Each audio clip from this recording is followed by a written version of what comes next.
అప్పుల బాధలు వెంటాడుతున్నాయా? అయితే 6 జేవిఆర్ వారి జాతిరత్నాలు ధరించండి. గురు బ్రహ్మ గురు విష్ణు గురు దేవో మహేశ్వర గురు సాక్షాత్ పరబ్రహ్మ తస్మై శ్రీ గురువే నమః.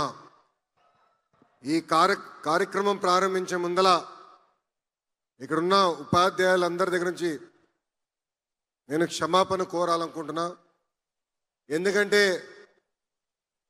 ప్రభుత్వ విద్యా వ్యవస్థలో రాజకీయాలు దూరంగా పెడతానని హామీ ఇచ్చిన వ్యక్తి, కానీ ఈరోజు గౌరవ ముఖ్యమంత్రి చంద్రబాబు నాయుడు గారితో మేము నడిచినప్పుడు మా యువగలం పాట వేశారు. దానికి మీరందరూ నన్ను క్షమించవలసిందిగా ఈ సభాముఖంగా మిమ్మల్ని అందరూ నేను కోరుతున్నా. వేదికమైన గౌరవ రాష్ట్ర ముఖ్యమంత్రి చంద్రబాబు నాయుడు గారికి, బీజేపీ రాష్ట్ర అధ్యక్షులు మాధవ్ గారికి, ఇక్కడికి రాలేకపోయినా అనారోగ్యం కారణం వల్ల రాలేకపోయినా నాకు అన్న సమానమైన పవన్ అన్న గారికి, మీ అందరి బాలయ్య, నా ఒక్కడికే ముద్దల మావయ్య, గౌరవ బాలయ్య బాబు గారికి, ఈ సమావేశానికి విచ్చేసిన మంత్రులకు, ఎమ్మెల్యేలకు, అదేవిధంగా మెగా డిఎస్సిలో షైనింగ్ స్టార్స్ అందరికీ పేరు పేరున నా హృదయపూర్వక నమస్కారాలు. ఇంట్లో మొదటి గురువు అమ్మ, హెడ్ మాస్టర్ నాన్న, కానీ బడిలో గురువులు అమ్మ నాన్న అంత సమానం. అమ్మ నాన్న తర్వాత ఎక్కువ సమయం పిల్లలు ఉండేది గురువుల దగ్గర. ప్రపంచంలో ఒక గొప్ప ఆస్తి ఉంది. ఆ ఆస్తి ఎవరు మన దగ్గర నుంచి తీసుకెళ్ళలేరు, దాంట్లో వాటా అడగలేరు, లేదంటే దొంగలు ఇంట్లో పడి ఆ ఆస్తిని దోచుకోలేరు. ఆ ఆస్తి ఏంటి? ఆ ఆస్తి ఏంటి? విద్య. అలా పవిత్రమైన ఆస్తి పిల్లలకి అందించబోయే ఇక్కడ గురువులందరికీ పేరు పేరున నా హృదయపూర్వక నమస్కారాలు. ఒక గురువుకి తక్కిన గొప్ప గౌరవం గురించి ఒక్కసారి చెప్పాలి. కరెక్ట్గా అక్టోబర్ 3, 1996లో ఆనాటి రాష్ట్రపతి శంకర్ దయాళ్ శర్మ గారు ఒమాన్కి వెళ్ళారు. మస్కట్ ఎయిర్పోర్ట్లో ఆయన విమానం ల్యాండ్ అవుతున్న సమయంలో అక్కడ ఒమాన్ రాజు కబూస్ బిన్ సాయిద్ గారు ఏకంగా కార్ వేసుకుని ఎయిర్పోర్ట్కి వెళ్ళారు. అక్కడున్న ప్రోటోకాల్ వాళ్ళందరూ కంగారు పడ్డారు, మేమేమైనా తప్పు చేశామా, అదేంటి ఏకంగా రాజుగారే ఇక్కడికి వస్తున్నారని. ప్లేన్ వరకు వెళ్ళారు. శంకర్ దయాళ్ శర్మ గారు దిగిన తర్వాత ఆయన కారులో ఎక్కించుకుని రాజుగారు స్వయంగా ఆయన ఇంటికి ఆ కార్ని నడుపుకుంటూ తీసుకెళ్ళి ఇంటికి తీసుకెళ్లారు. తర్వాత బయటికి వచ్చింది, ఆ రాజుగారు పూణేలో చదువుకున్నారు, ఆయన గురువు శంకర్ దయాళ్ శర్మ గారని.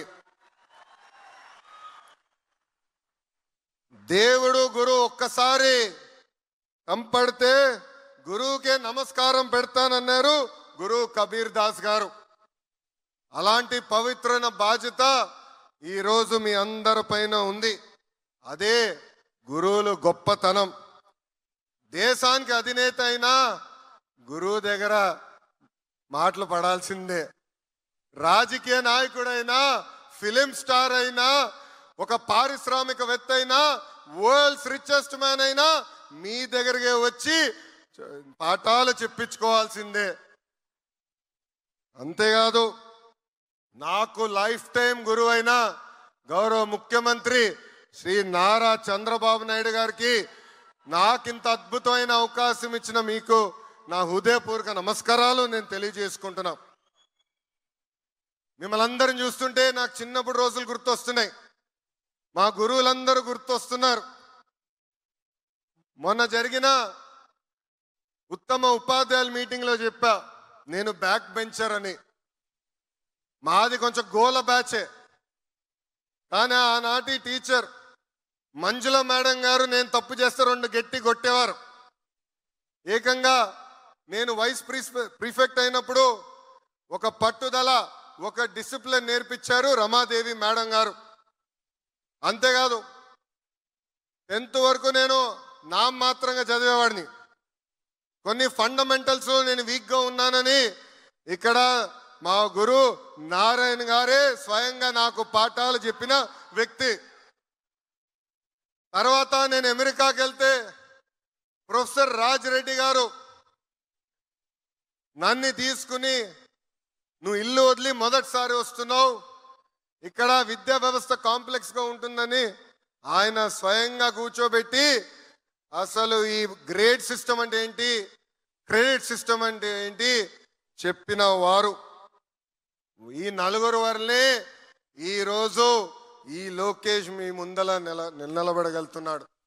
వాళ్ళు నాకు నేర్పిన క్రమశిక్షణ, వాళ్ళు నాకు నేర్పిన పట్టుదలనే ఈరోజు నన్ను ఇంత స్థాయికి తీసుకొచ్చింది. యువగల పాదయాత్రలో నిరుద్యోగ యువకుల్ని కలిశాను. మీరందరూ నన్ను కోరింది ఒకటే, గడిచిన 5 సంవత్సరాలు ఒక్క డిఎస్సి జరగలేదు, మెగా డిఎస్సి ఏర్పాటు చేసి ఉపాధ్యాయులుగా మమ్మల్ని నియమించమని మిమ్మల్ని అందరూ నన్ను కోరారు. ఆనాడు చెప్పా, ఓపిక పట్టండి, కూటమి ప్రభుత్వ అధికారంలోకి వస్తుంది, తొలి సంతకం చంద్రబాబు నాయుడు గారు మెగా డిఎస్సి మీద పెడతారని. చాలా మంది అన్నారు ఈ మెగా డిఎస్సి అవుతుందా, ఈ మెగా డిఎస్సిని మేము ఆపి చూపిస్తామని.